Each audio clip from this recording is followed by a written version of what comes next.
line အမြင်အားမြင်ပြီးတော့ဒီမှာပေါ့ line အနေကို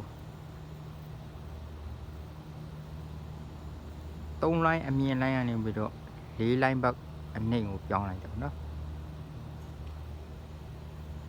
ပြောင်းပြီးတော့ဒီမှာပေါ့နော်အဲ့ဒီခွဆိုရင်ဒီ line ဖြစ်သွား4 line ဖြစ်သွားပြီ4 line ရနေပြီးတော့မှပါဝါမီတာဘက်ကိုသွားတယ်ပေါ့နော်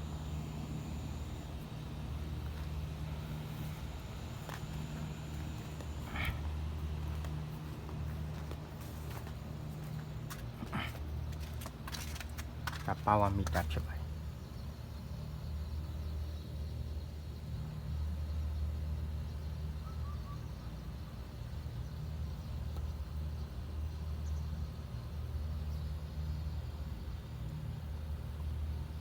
line တစ် line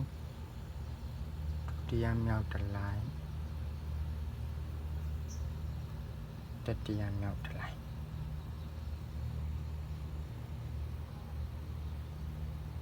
ကျွန် neutral ကတော့ဒီထဲကနေမှယူထားပါတော့ neutral background ကတော့ body ရော neutral ရောအကုန်လုံးရောထည့်ထားတယ်နော်ဒီမှာကြည့် neutral ရော neutral ရော body ground ရော app ရော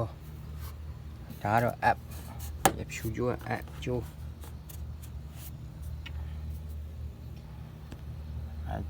neutral ရော